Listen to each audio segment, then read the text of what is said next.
o que é ciência descentralizada?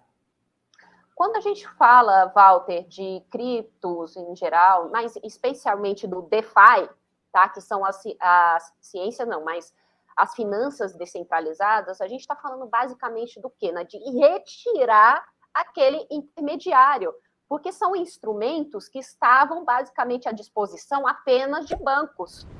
Não eram tecnologias disponíveis a qualquer pessoa, né, que tivesse interesse de investir, de colocar seu capital para ser colocado ali em empréstimo, por exemplo. Né? Então, são vários mecanismos que nós temos dentro do DeFi que possibilita ganhos das mais diversas formas. E antes, esse tipo de investimento ele só estava disponível para banco. Agora, nós democratizamos a forma de que qualquer um pode, por exemplo, se beneficiar de juros compostos. Não é? Sim. Tem várias questões relacionadas ao DeFi. Agora, por que eu falei do DeFi? Porque nós temos hoje um movimento global que é chamado ciência descentralizada. Eu vou tentar ser o mais breve possível para não ser muito chata, tá bom? Não, fica à vontade, fica à Como vontade. você disse no começo, eu sou mestre em medicina, né, pela Universidade Federal do Rio Grande do Sul. Então, a ciência é algo que eu estou sempre ali acompanhando, especialmente a questão de desenvolvimento de medicamentos. Eu colaboro com uma organização na Espanha que é chamada Acesso Justo a Medicamentos, porque nós temos problemas globais, tá? Não é só no Brasil, mas é um problema global de acesso a medicamentos, especialmente quem não tem a possibilidade de pagar, tá? E acesso a medicamento não é só, por exemplo, quando a gente vai no SUS e não tem o medicamento, não é isso. É muitas vezes da indústria que se nega, tá, a vender ou a colocar de uma forma mais transparente as negociações de medicamentos. E tudo isso trava. Você mexe, na verdade, com a vida das pessoas. Só que isso é negociado muitas vezes de uma forma não adequada. Eu acho que eu vou botar dessa forma, tá? Não é negociado de uma forma adequada, muito menos transparente, porque, por exemplo, nós temos as farmacêuticas que elas recebem muito dinheiro dos governos, não é? Por exemplo, no período da Covid, nos Estados Unidos, na Europa, as farmacêuticas receberam assim muito dinheiro pesado dos governos, pesado. E depois o que fizeram? Superfaturaram vacinas, superfaturaram medicamentos, né? Lucrando em cima do dinheiro dos impostos daqueles cidadãos, né? Que basicamente, no final, são os cidadãos que estão investindo na produção daqueles medicamentos, daquelas vacinas. Tá? Tanto que está ocorrendo agora um processo na União Europeia por conta ainda da venda superfaturada de vacinas. Porque foi basicamente o que aconteceu, que isso não foi falado no Brasil, mas o que aconteceu naquele período foi basicamente uma extorsão. Ou você compra nesse valor, ou você não vai ter acesso. A necessidade, né? Exatamente. Era necessidade, né? E numa situação dessa, de governos precisando mostrar para a população que está fazendo algo, que está se preocupando, o que acontece? Compraram doses superfaturadas. Simplesmente foi isso que aconteceu. Né? E teve quebras por conta disso, econômicas, não só por conta dos benefícios que tiveram de fornecer à população, não diria benefícios, né? Mas socorro, literalmente. Foi socorro que precisaram dar à população nesse período. Né? Então, nós temos aí um contexto, que é um contexto que eu coloquei só um exemplo para vocês, mas que é muito difícil. E não só com relação ao desenvolvimento de medicamentos. Para a gente poder, por exemplo, começar a fazer o desenvolvimento de uma pesquisa, né, o pesquisador ele precisa publicar a sua pesquisa para dar continuidade às investigações, às pesquisas que estão sendo realizadas. Só que imaginem só para vocês, um pesquisador brasileiro tendo que pagar de 2 a 6 mil dólares só para publicar um artigo. Isso é viável em países como o nosso? Praticamente impossível, né? Isso é viável em países mais pobres do que o nosso? Isso é impossível, gente. Para publicar, você tem que pagar entre 2 mil a 6 mil dólares, dependendo da revista, né? E, além disso, nós temos mais algumas questões do acesso a esses estudos, tá? Como assim? nós temos o pesquisador que produziu o estudo, depois de muito lutar para ter de porta em porta, conseguiu algum patrocínio para publicar esse estudo. Esse estudo foi publicado, mas e os outros pesquisadores? Eles precisam ter acesso a esse estudo também, porque não faz sentido nenhum pesquisadores ficarem duplicando pesquisas que já foram realizadas. Concordam comigo? Uhum. Só que para acessar esses artigos, eles são fechados. Você tem que pagar, assim, às vezes, fortuna, né? $500, 400, dependendo do tipo, né, de estudo que está sendo publicado, dependendo do tipo da revista também. Imagina um pesquisador na América Latina, né, lá para a Ásia, em determinados países que são mais pobres. Vocês acham que esses pesquisadores têm a condição de conseguir ter acesso a esses artigos? Não tem, né? E é aí que vem o movimento da ciência descentralizada. Tá? Utilizar o blockchain para retirar todos esses intermediários que simplesmente acabam tornando a pesquisa, além de muito cara, mais morosa, tá? E fazendo com que nós tenhamos instrumentos, né, em que cada pessoa, eu, você ou qualquer um daqui, possa investir em um projeto de pesquisa em várias áreas. Aliás, depois eu vou colocar aqui no chat para o Walter. Existe um documento aqui da comunidade DeSci que eles mostram todos os projetos, pelo menos os mais importantes, que estão ativos. A maioria deles são DAOs, né?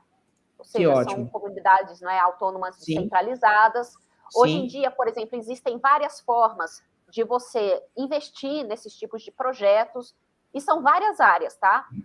Nós temos, por exemplo, a VitaDAO, que ela é focada em pesquisas para a longevidade. O que é isso? Você tem pesquisas para medicamentos que vão tornar a vida do ser humano, não é, mais longa, no sentido de você ter maior qualidade de vida. Né? Como é que você pode trazer mais qualidade de vida para o ser humano? Então, você tem ali pesquisas, você tem o DAO estabelecida, né? As pessoas têm também poder de voto lá dentro, é a mesma coisa, gente, é um DAO, tá? Como vocês devem conhecer por ali.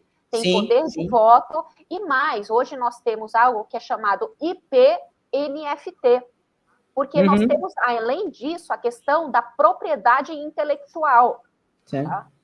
Que muitas vezes, por exemplo, um pesquisador, ele tem que disponibilizar isso para uma grande farmacêutica. Sim. Tá? Qual é o ganho que ele tem? Basicamente, nenhum. Não é? Então, o que você tem dentro da ciência descentralizada é essa possibilidade com o IP-NFT ou até mesmo via tokens, depende da economia que é construída em determinado projeto, você tem a possibilidade de participar, né, dos ganhos dessa propriedade intelectual. Tá? Porque você está ali participando da comunidade, você, de alguma forma, investiu, seja por este IP-NFT, tá? Que é para propriedade intelectual, ou seja, por via de tokens, e você vai ter toda essa possibilidade de participar. Às vezes você tem lá, um projeto foi submetido, e aí a comunidade vai lá, comenta sobre o que achou do projeto, né, comenta como poderia melhorar o projeto, começa a fazer várias perguntas para entender. A partir disso, também é eleito um laboratório para que essa pesquisa seja feita dentro dos padrões que são necessários, porque nós sabemos que não é fácil fazer pesquisas na área da saúde, você precisa ter regras muito bem estabelecidas, tá? Para que isso acabe não sendo um grande problema. Então, é uma grande solução. Mas você tem esses projetos na área de medicamentos, você tem para publicação, como eu falei para vocês, mas já projetos para que cientistas possam publicar os seus artigos, tá? Sem a necessidade de ter que pagar toda aquelas $2.000, $6.000 apenas para publicar e, ao mesmo tempo, o acesso livre à informação. Se nós temos a informação de pesquisas científicas circulando, nós aí temos um boom de inovação quando ainda acontecer. Então, eu vejo hoje que a ciência descentralizada, ela não é só o futuro, ela vai ser a grande revolução, né, da forma como nós produzimos, como nós fazemos pesquisa, como os medicamentos são, todo o processo de pesquisa, investigação de medicamentos, até a fabricação deles. Nós temos aí uma nova forma de pensar. E a mesma coisa, quando vocês lembram ali do DeFi, como funciona o DeFi, gente, é a mesma coisa, só que nós estamos falando aqui de pesquisas científicas, de medicamentos, né, de fundos para que pesquisadores possam desenvolver, né, desenvolver pesquisas ou medicamentos, como eu já falei, mas que vão beneficiar toda a humanidade. Nós temos projetos aqui focados, por exemplo, em pesquisas para doenças do coração, em pesquisas de doenças raras, tá? Porque as farmacêuticas, elas não querem fazer pesquisas que, sei lá, 10 pessoas no mundo vão ser beneficiadas, só que são doenças, gente, muito sérias. E o interessante, Daniela, é que, por exemplo, uma das maiores dificuldades para quem hoje é pesquisador no mundo, seja na área que você colocou aí, como a área da medicina, a área de medicamentos, como também a área da tecnologia, você imagina no mundo lá atrás, né, quando você tem o próprio Satoshi Nakamoto, que até hoje o pessoal briga para saber quem é, o cara criou uma coisa que até hoje, e muitos dizem, que até o advento da computação quântica ainda não será possível desvendar a forma tão sincrônica da blockchain do Bitcoin. Então, você tem algo que revolucionou a forma como as pessoas se comunicam, tá? Como elas se relacionam com o dinheiro, como elas se relacionam com a denominação de valor, de propriedade. Você colocou muito bem aí. Além de tudo isso, você tem uma forma democrática de captação de recurso. Exatamente. Para fazer coisas, por exemplo, que o sistema, né, como a gente gosta de chamar, o mainstream não tem interesse. Exato. E aí você fura a bolha.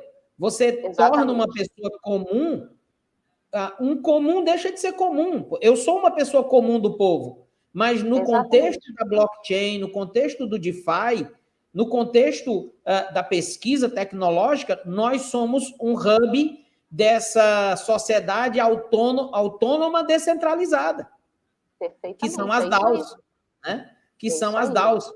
Eu digo sempre para o pessoal aqui que está comigo e que acompanha o meu trabalho, que quando você olha para o DeFi, você está dizendo para o sistema tradicional que você quer ser diferente, que você não quer fazer mais parte desse modelo explorador. Esse sim é um modelo explorador, esse sim é um modelo que suga tudo que tu tem e que, no final das contas, ele não te devolve nada, como vocês mesmos estavam conversando ontem lá no Linha de Frente, em relação à questão dos impostos aqui no Brasil e no resto do mundo. A gente tem uma carga tributária gigantesca, a gente vai já entrar nesse tema também.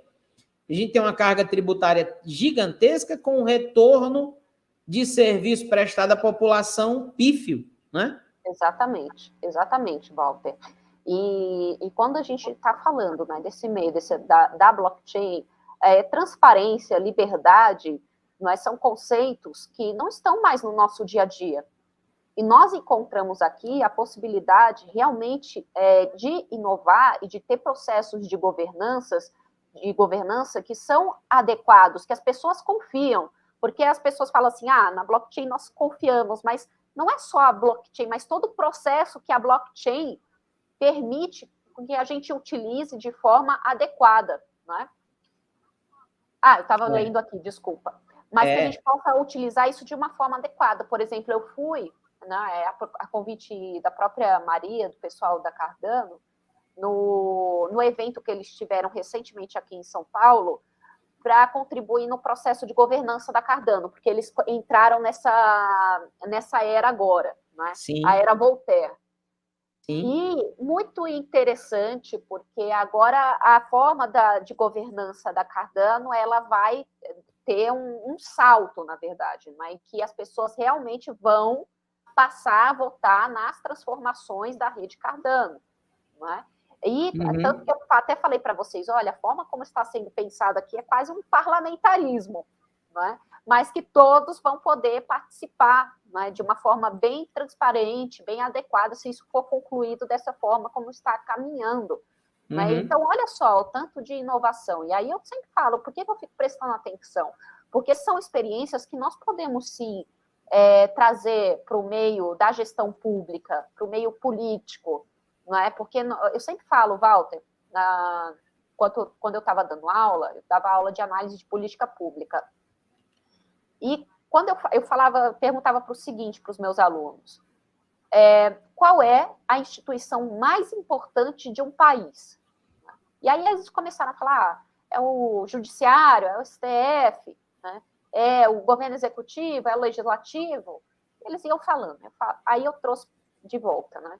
A instituição mais importante de um país é a confiança. Nós aqui no Brasil não vemos a confiança como instituição, né? Porque o nosso sistema ele funciona de outra forma, mas em outros países esse é um conceito mais claro, até porque eles têm uma coisa chamada, lá na Espanha, por exemplo, na Inglaterra, voto de confiança, voto de desconfiança, sabe? Sim. Que é quando o momento que você Sim. retira o primeiro-ministro e dissolve o parlamento. Né? Então, você tem esses mecanismos. Foi o que aconteceu com o Johnson, né? Agora na pandemia, né? Exatamente. E quando a gente tem, quanto menor é o nível de confiança que os cidadãos têm no seu sistema político, né, menor é o seu nível de desenvolvimento. Isso são pesquisas, tá? Da OCDE. Quanto maior o nível, né, de confiança dos seus cidadãos no seu sistema político, maior é o seu nível de desenvolvimento. Mas como funciona isso? É automático? Vamos todo mundo confiar agora que vai dar certo. Não é assim. Né? Uhum. É o contrário, porque o sistema precisa mostrar para a população que ele é digno da sua confiança. Não é?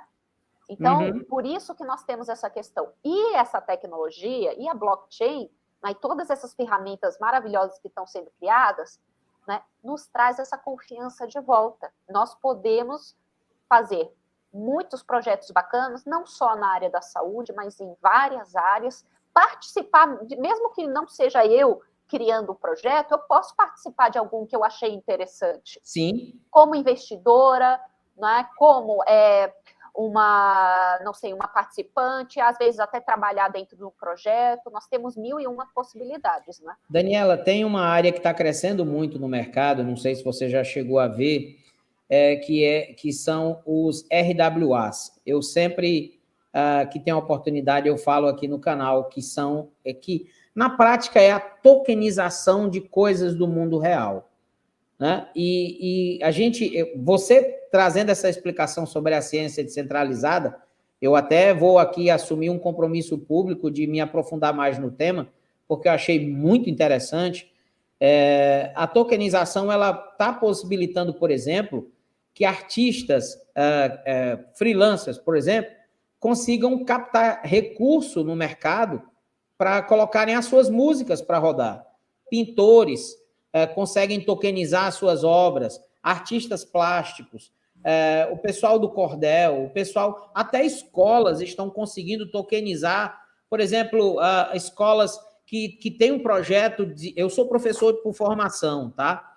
E tenho pós-graduação em educação especial. Sou pai de um rapaz autista e esse foi o motivo pelo qual eu resolvi fazer a pós-graduação em educação especial. E também sou bacharel em administração. A minha capivara não é igual à sua, não, mas eu estou ali mais ou menos com uma chinelinha havaiana nos pés, né? No mundo eu ainda sou um grande aprendiz. Então, essas coisas que a tecnologia trouxe, que a blockchain trouxe, a tokenização está trazendo, os real world assets, né, que são os RWAs, eles estão trazendo para o mercado a capacidade de uma pessoa comum que está lá, sei lá, nos rincões do Mato Grosso, poder aparecer para o mundo inteiro com um projeto tecnológico, com uma pesquisa na área de saúde, na área da biociência. É infinito as possibilidades, não é isso? Sim, exatamente, são infinitas, né? Nós temos ainda algumas experiências que começam a surgir, por exemplo, com a tokenização de imóveis, né? Nós temos muitas possibilidades. E, por exemplo, hoje, para a gente transferir, fazer uma compra de um imóvel, sabe? É um absurdo, só para a gente ter ali o documento de que o imóvel é seu. Já vai uma grana considerável. Uma grana, exatamente. Então, se a gente consegue, né, utilizar... E a blockchain, olha só, já é utilizada na nossa carteira de motorista. Tá? Sim. Não é? Já é utilizada. Então, tem umas coisas que eu fico me perguntando. Então, se nós já implementaram algo para carteira de motorista, por que nós não temos isso para imóveis também? É claro que nós sabemos que tem ali, não é, um setor que não vai querer... Não é o lobby dos cartórios, né? Exato. O lobby dos cartórios, né? Não faz mais sentido nenhum existir cartório. Uma hora isso vai ter que acabar. Porque eu não sei se você sabe... Desculpa te interromper, não sei se você sabe que um brasileiro que ele é diretor e desenvolvedor de uma startup, ele hoje mora na Suíça, ele foi o cara que criou todo o modelo de cartório digital em blockchain. Teve um estado brasileiro que pôs em prática, se eu não estou enganado, foi o Mato Grosso, e a justiça foi lá, o pessoal do lobby entrou com uma medida lá no Supremo, e foi lá, mandou derrubar, acaba com isso aí, que não está ferindo não sei o quê, a regra tal, o número tal, a nomenclatura X e bababá, e o cara depois recebeu um convite para parar de falar nesse assunto. Hoje ele mora na Suíça, entendeu? Pois é, esse tipo de coisa atrasa a implementação, não é, da inovação no nosso país, não só no nosso país, mas a América Latina como um todo. No entanto, tem uma hora que não tem como segurar. Não é? É como você querer ainda ter locadora hoje em dia. Né? Não vai rolar. Não é? Tem uma hora que o negócio morre porque não tem como segurar mais. É verdade. Não é? Por mais que... Mas, no entanto, ainda acaba atrasando. Não é? A falta... na verdade, não é a falta de conhecimento, eu diria, não é? Mas nós ainda temos um sistema jurídico que ainda dá esse apoio a esses determinados lobbies que, infelizmente, só atrasam não só o desenvolvimento tecnológico aqui no nosso país, mas atrasam a própria população. Pronto, olha, o Felipe está me corrigindo aí. Obrigado, Felipe. Não é na Suíça, o cara mora na Estônia, tá aí o brasileiro, o Edilson Osório, exatamente. Obrigado, Felipe. Eu só troquei o país, mas a história tá certa. Faz todo sentido. A história tá certa. Eu acho que a Estônia é o país mais digitalizado que tem no mundo, né? Faz até sentido ele morar lá. Né? Infelizmente, ainda nós temos esse tipo de atraso, mas tem inovações que não vão ter como segurar, realmente. Agora,